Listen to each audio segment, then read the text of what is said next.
Sveiki! Šiandien noriu pasidalinti tokiu įdomu teiginiu, kurį man dažnai atneša žmonės į sesijas.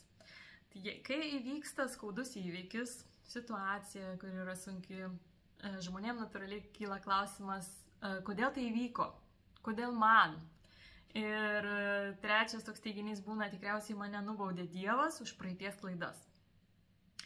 Ir čia šitoj vietoje noriu duoti tokią situaciją pamastymui. Įsivaizduok, kad su savo 6-mečiu vaiku nueini į interaktyvų muziejų, kuriame yra išstatytas statulėlės, eksponatai ir sakai savo vaikui, eik ir tyrinėk.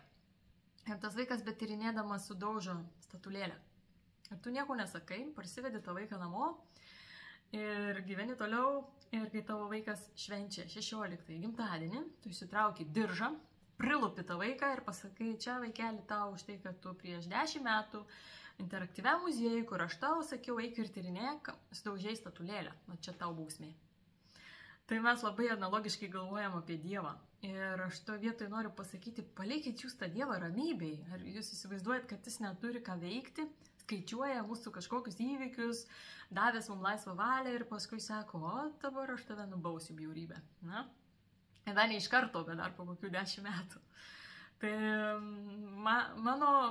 man netelpa tai Dievo suvokimą ir Dievo konceptą, bet aš suprantu žmonės, kad mes taip esam užaugę su tokiu dėja Dievo paveikslu dažnai, bet ką tai daro su mumis? Tai daro tai, kad mes jaučiam didžiulį kaltės jausmą prieš Dievą, prieš save, prieš pasaulį.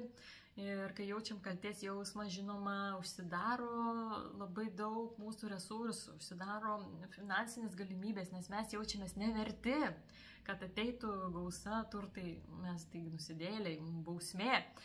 Prarandam pasitikėjimą savim, prarandam gyvenimo džiaugsmą, jaučiamės visiškai neverti gyvenimo, neverti gerų dalykų ir kuo daugiau taip jaučiamės, tuo daugiau sėdim duobėj. Man gražiausias dalykas yra, kai mes sesijų metu su žmonėm pamatom, kad visi tie praeities įvykiai nutikę mums taip ir turėjo nutikti. Juk kokia prasmė būti su žmogum, kuris nemyli. Tai jis išėjo, taip tuo metu skaudėjo, nes dar nebuvo to suvokimo, bet žiūrėk, paskui žmogus sutiko savo gyvenimo meilę, praradom darbą, žiūrėk, gavom kitą darbą ir kaip dažnai atsisukam ir galvojam, kaip gerai, kad nenuėjau ten, kaip gerai, kad tai ir neįvyko, kaip gerai, kad tas žmogus mane paliko, dabar turiu dar geresnį variantą, kaip gerai, kad neišvykau į kelionę, žiūrėk, būtų tas ir tas. Ir mes gyvename į priekį, o žiūrėdami atgal jau esam gudresni, bet mes nežinom, kas bus priekį, gyvenimo priekį. Ir todėl vienintelis protingas dalykas yra priimti situacijas ir pasimti iš tos situacijos šokoladą, visą tai, ką mums duoda ta situacija. Žiūrėk, gal mes tapom stipresni, gal mes suvokėm savo pamokas, gal mes įgavom daugiau empatijos, gal mes suvokėm, kodėl taip nereikėtų elgtis su kitais žmonėm, gal mes sužinojom, kad mes stiprus ir veiksim bet ką. Tai kaip aš žvelgiant į savo gyvenimą, visas savo sunkias patirtis, aš galiu nuoširdžiai padėkoti, nes šiandien tai mane padarė be galo stipria. Aš žinau, kad aš išspręsiu visas iškilusias problemas vienaip ar kitaip. Aš žinau, kad neverta kovoti, nes kuo daugiau atsiveri gyvenimo, įveikiam gyvenimo upiai, kuo daugiau turi to pasitikėjimo gyvenimu ir visata ir tvirto žinojimo, kad tavo gyvenimas yra duotas tau kaip patirtis, ir kad viskas jame yra reikalinga ir tiesiog nebekovojant, tu turi daugiau energijos pasimti tas dovanas, kurios yra duotos. Tai aš šiandien esu tokia, kokia esu, dėka to, kas įvyko mano gyvenime. Ir augame ne tada, kai sėdim ant sofos, kai mum yra paduoti čipsai ir mes nepajudėdami nuo sofos gyvename šiltą ir malonų gyvenimą.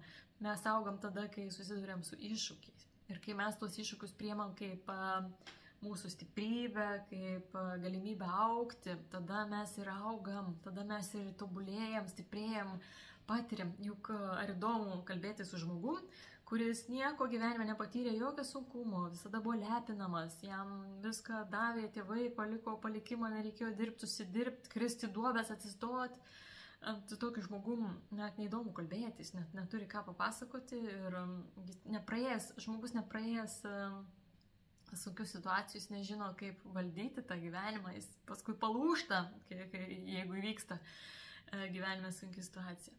Tai va, tai ir to ir linkiu tau, kad tu priimtum kiekvieną situaciją savo gyvenime su meile, dėkingumu ir pasimtum iš tos situacijos geriausią savo pamokas, patį skaniausią, geriausią šokoladą, kurį tau duoda gyvenimas. Pasimti taip, kai savo resursus, su kuriais tu eisi toliau, auksi, tobulėsi. Ir su tokiu nusiteikimu tau nereiks griaužti savęs, turėti viduje kaltės jausmo. Tai niekam nieko neduoda, nei Dievui, nei tau, nei tavo artimiesiems. Kaltės jausmas yra baisus stabdis tavo gyvenime, tai yra manipuliacija, tavimi pradeda žmonės manipuliuoti, tai labai lengva, kai tu viduje neturi savivertės, neturi stiprybės ir tvirtybės. Tai sugrįžk į tuos sunkius savo įvykius, kur jauti kaltę ar jauti, kad tai tave stabdo ir pažiūrėk, kodėl tau jų reikėjo ir suvok tai savo širdimi, priimk tai su meile ir pamatysi, kiek tau atsivers gyvenime energijos, kelių, resursų ir koks tu tapsi kitoks, stipresnis ir džiaugis tuo gyvenimu. Gyvenimas yra kaip tas interaktyvus muziejus, kur tu atėjai tyrinėti, patirti ir suvokti ir iš savo širdies tapti geresniu, ne todėl, kad bijai bausmės, bet todėl, kad tu nori gyventi gražiame pasaulyje, kad tau yra kiekvieną dieną džiaugsmas viduje, meilė viskam, kas yra.